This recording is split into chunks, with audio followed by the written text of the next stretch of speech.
Right, in this video, I'm going to show you exactly how to mix plaster. We're going to go in depth, leaving nothing to chance, and I'm also going to sprinkle loads of little tips right throughout the video, so make sure you watch to the end.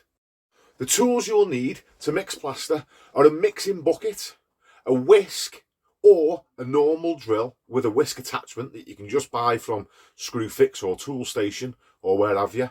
And you're also going to need some 25-litre buckets. Preferably don't get the ones from B&Q because they're crap. You only have to look at them and they split. You're better off getting a builder's tough bucket, a little bit more expensive, but they're well worth the money. Let's get to it. Right, before you mix, you need to make sure you've got your mixing bucket and you've got all your water ready. Now I'm only mixing 2 bags of plaster, so realistically I only need 2 buckets of water. It's pretty much one of these full is enough water to mix 1 bag of plaster. That goes for board finish as well as multi-finish. And it just so happens that when you get these plastering buckets, one of these fits half full. Now I'm using in this video a knee-high plastering bucket. You can buy them online, but I'd probably recommend, if this is your first time, that you use a Gorilla tub. The reason being, they're flexible, so if at the end of it you're struggling with your plastering, I'd rather you carry on sorting the wall out and forget about the bucket. And the beauty of the Gorilla bucket is they're flexible, so you can sort of leave the plaster to set in there. It's not ideal, but it can get you out of the mud. So a Gorilla bucket, you can sort of leave it to set and you can flex it round later and pop all the set plaster out. As I say, ideally for beginners, once you're a bit more experienced, use the knee-high plastering bucket like what I use, and you know, you could possibly even upgrade to a spot board, which makes the job even easier. But starting off with, I'd recommend a Gorilla bucket. That's about enough water for 1 bag of plaster. Now when you add the plaster to the water, it's about half and half, the ratio. So if you look in this bucket, it's half full. Yeah, so I know I've just about got enough room to fit a bag of plaster in.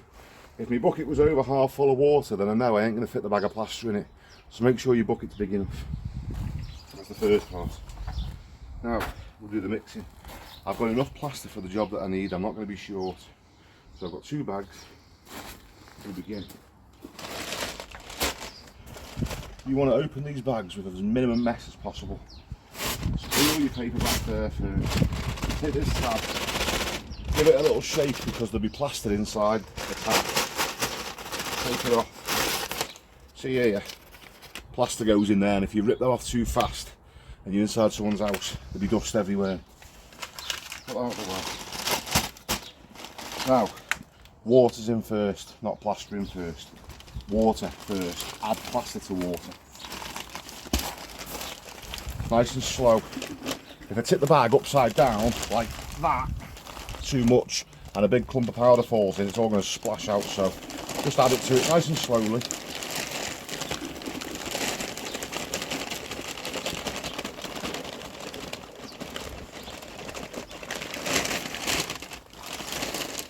There's still more plaster in the bag. I'm not going to tip it all in yet. I'm going to mix this and see how thick it is. There's a little bit left in the bottom here. Look at me whisking. Start off slow. Don't put your whisk on full belt to go with. So I'll turn the speed right down. You might have a variable trigger where you can just put it in gently and it only spins very slow. But you don't want to turn it on and the stuff just splash out everywhere. So nice and steady.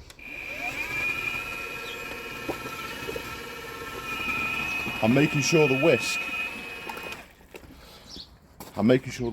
touches the bottom of the bucket, because you don't want clumps of dry powder at the bottom that isn't being whisked. It's no good having your whisk up here and only mixing the top of the bucket. You want to mix it at the bottom and keep the whisk on the bottom, because the way the fins work, they pull the stuff in like a vortex. So you never need to have the whisk at the top. I always mix it right at the bottom of the bucket, and this crease that goes around the bottom, run the whisk around it like this. There's no hiding places for any dry powder that way. Now that's too wet. Take the gauge and trowel, the bucket trowel, and run it through. I can see before I even get the lumps out that that's too wet.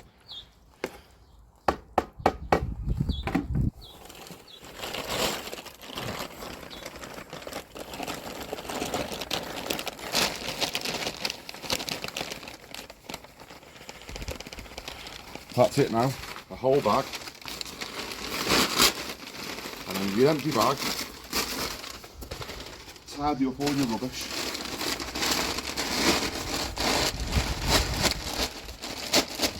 You tuck your bag in like that, it stays open, you can put all your rubbish in that.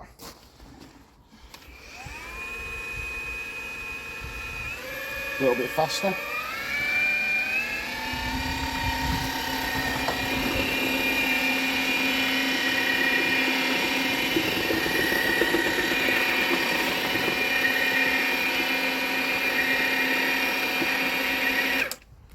Now at this point, I want to check it for consistency. If you're just beginning, that won't be too bad for you because it's a bit thicker, you won't drop as much. So that would be okay for you. So if you look at that consistency, when I run my trowel through it, you know, it's not breaking my arm trying to do it. I'm not like, I can run it through quite easy. You know, it's like whipped cream. I personally want it a little bit wetter than that. But look at this important point. There's all dry powder around the edge of the bucket here. This is all dry. So you take your bucket trowel and clean all that off. Scrape it all into the mix so it all gets mixed in. Don't leave dry powder. And the same for the whisk. There'll all be dry powder on that. So you take all that off. So it's all going to get mixed in. Now I want this a little bit wetter, so it's literally just a splash, not too much.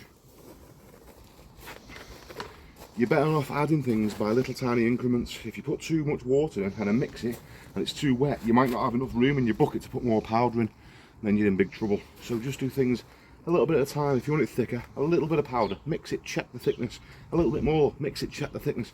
Don't put a load in and then realise it's too thick and your bucket's full to here and you've got no space to put any water in.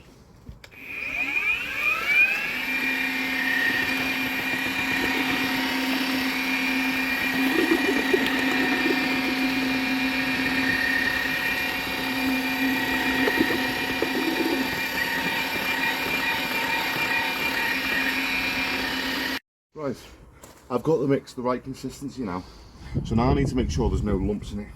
So, as I said to you before, go around the bottom of the bucket with your whisk when it's on. But a way to make sure that you know you've got all the lumps out of it is bring your whisk and tilt it to the side like that and put it on a bit faster.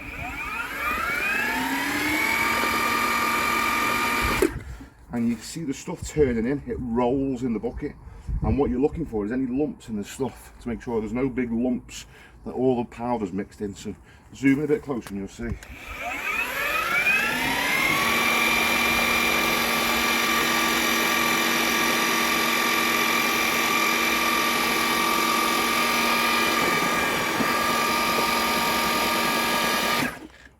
That's it now, so that's mixed. So what you want to do now is take your whisk out.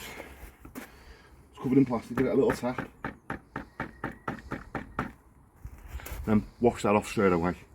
You don't want to leave that on there because if things go not to plan and you're struggling plastering, the last thing you want is all that set plaster on the end of your whisk causing you a nightmare. So give that a little rinse off.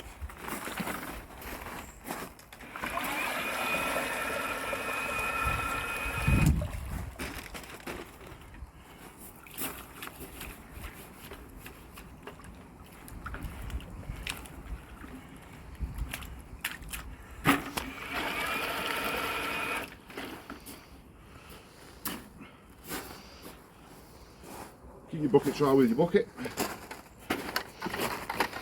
and you're good to go. Right, I'm going to plaster this little porch all in one go. I'm not going to do it in two mixes, it'll all be going on in one hit. All the tools that I need is my handboard trowel, small tool, angle brush. I've got something to stand on to reach. I've got my bucket of plaster. I've got a splash bucket, a water bucket with my brush ready to go. I put a little screw on the side, you don't need that, but you need your water bucket. This is washing your tools off with. You want all this to hand, you don't want it miles away, so. Now, handboard. First thing I see beginners get wrong is they don't damp that down or if they do, they put it too wet. If it's too wet, your stuff will slide off. So, get a bit of stuff.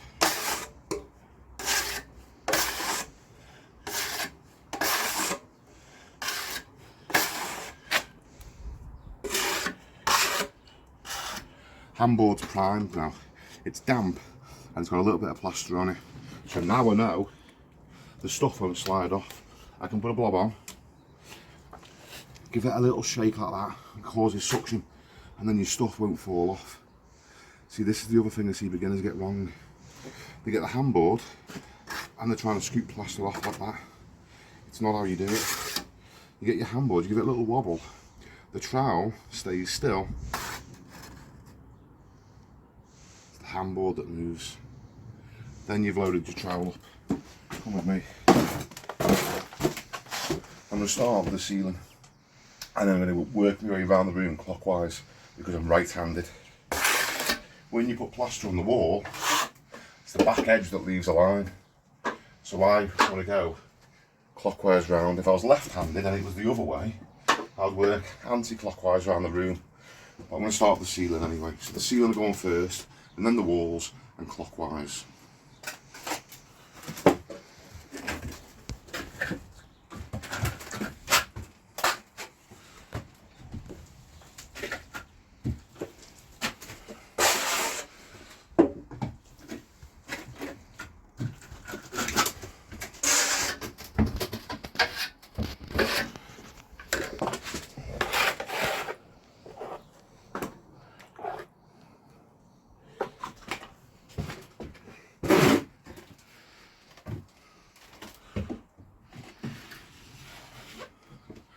There's something you see beginners do all the time.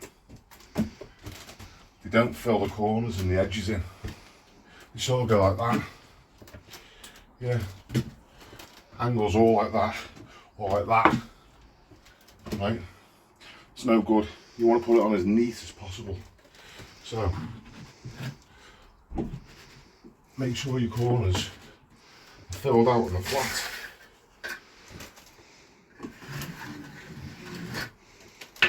You want this.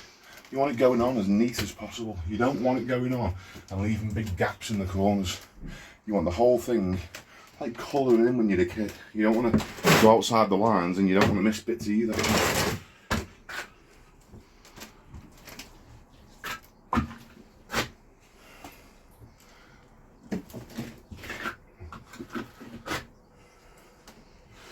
Well, when you're plastering the ceiling, you might wonder where to start.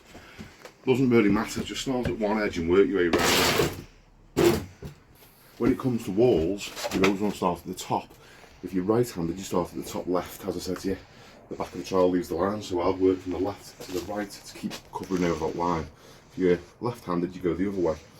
That's with walls. Ceilings, start anywhere at an edge and work your way around. This is only a little ceiling, so it's quite easy, but if it was a big ceiling, you want to stretch as far as you can, cover as much as you can with one stroke.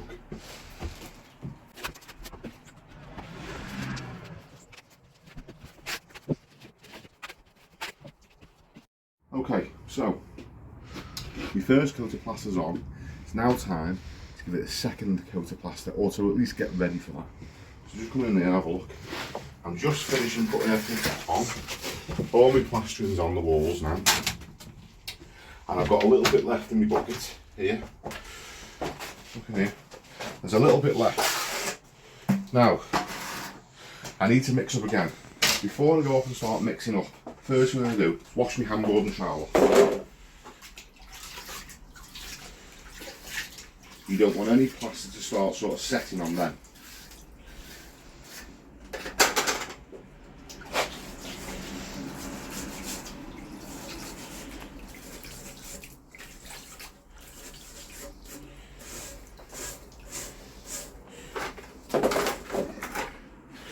Now, you've got stuff left in here.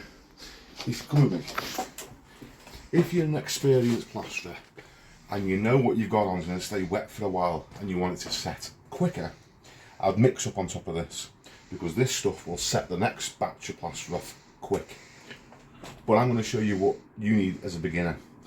So remember before the bag that we opened and we left aside? This. What's left now of your plaster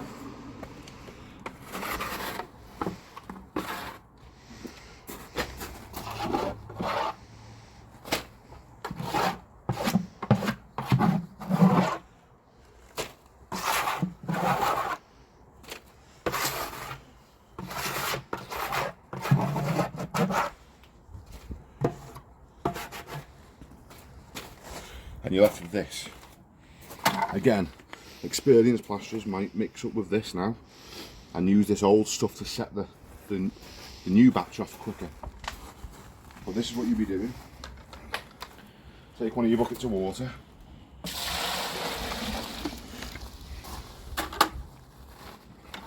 We're going to wash everything off and start fresh.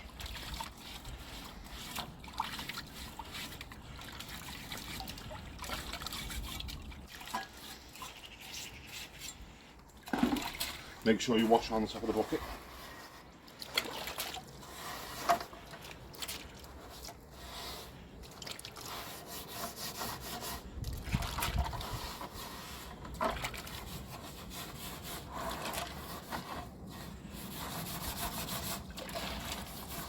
Start at your top and work your way down like this.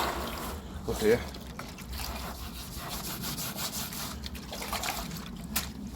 Now, there's all plaster at the bottom of that. I'll show you a little trick. With your whisk.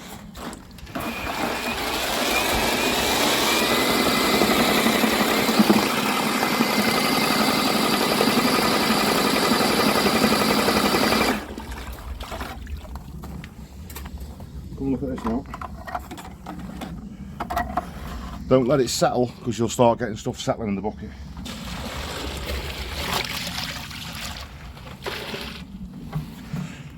Basically clean.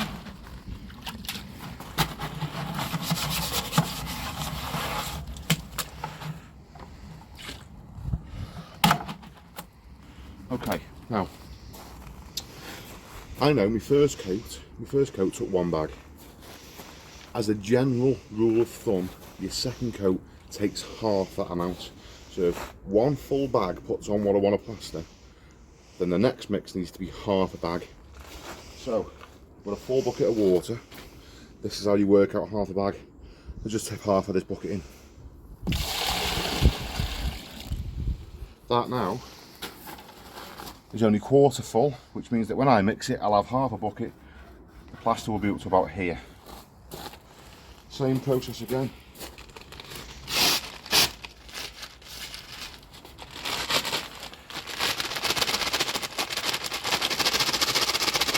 Shake all that plaster out the tap. See it?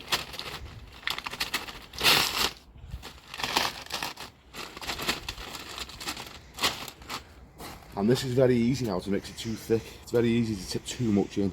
So really pay attention to just tipping it in a little increments, a little bit, mix it. I'm quite good at this, I'll be able to gauge, so I'll probably only have to do it once or twice. When you're first learning, you probably have to tip a bit in, whisk it, tip a bit more in, whisk it, tip a bit more in, whisk it.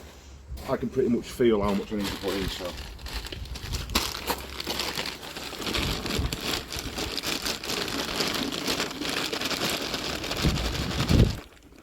I know by looking in the bucket, when I start to see dry powder on the top, just a bit of dry powder, I know that's about as much as what I need.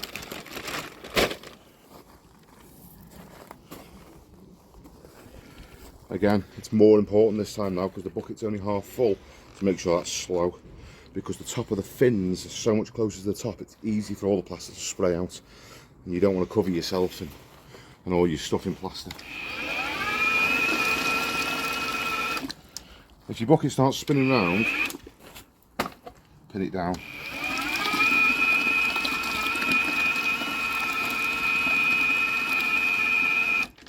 Look at here now. You can see all these little lumps. All these little lumps of plaster. I know the consistency is nearly right. So again, I'll go round the edge. See the dry powder? See that dry powder there?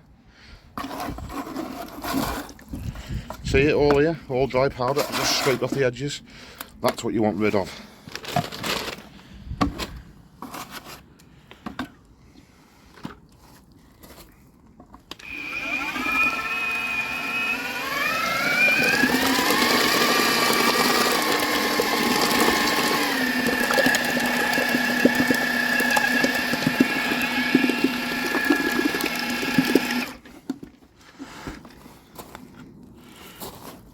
That's about a good consistency.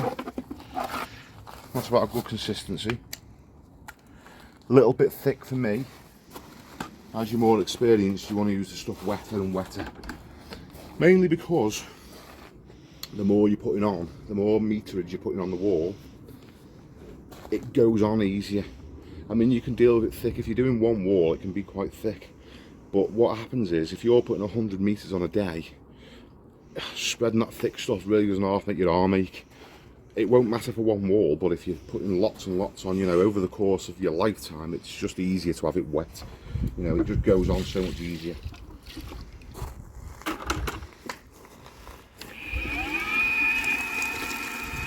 I'll show you how wet I have it.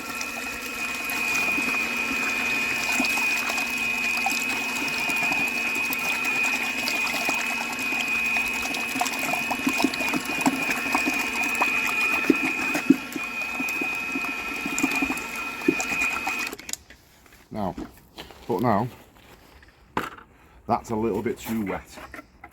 It's no good, that. It's a bit too wet. I've done it on purpose to sort of show you what you'd need to do if it's too wet. Yeah, it's almost like water. Just a little bit.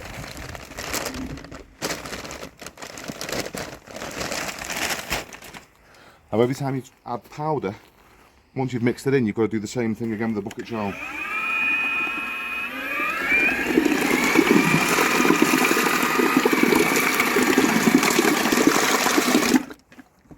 Once that's mixed in like that, it's still got the lumps. I need to go round the edge of the bucket again.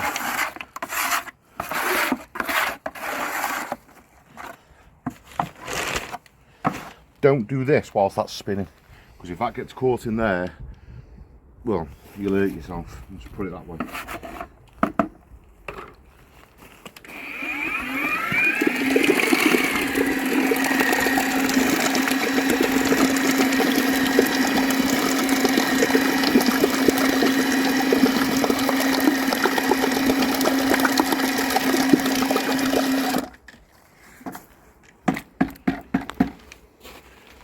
Right, look now, I've got there now a nice half a bucket. It's just nice for me, and that's it. I'm going to rinse the whisk off again and then carry on with plastering, and then I know once I've second coated, all I've got to do is wash the bucket out, and that's the only thing I need to worry about. Right, if you've got any questions, leave them in the comments, because if you check, you can see I always answer them. Guys, as always, if you enjoyed this video, give me a thumbs up. If you think it'll help someone else, give it a share. Whatever you choose to do. Thanks for watching.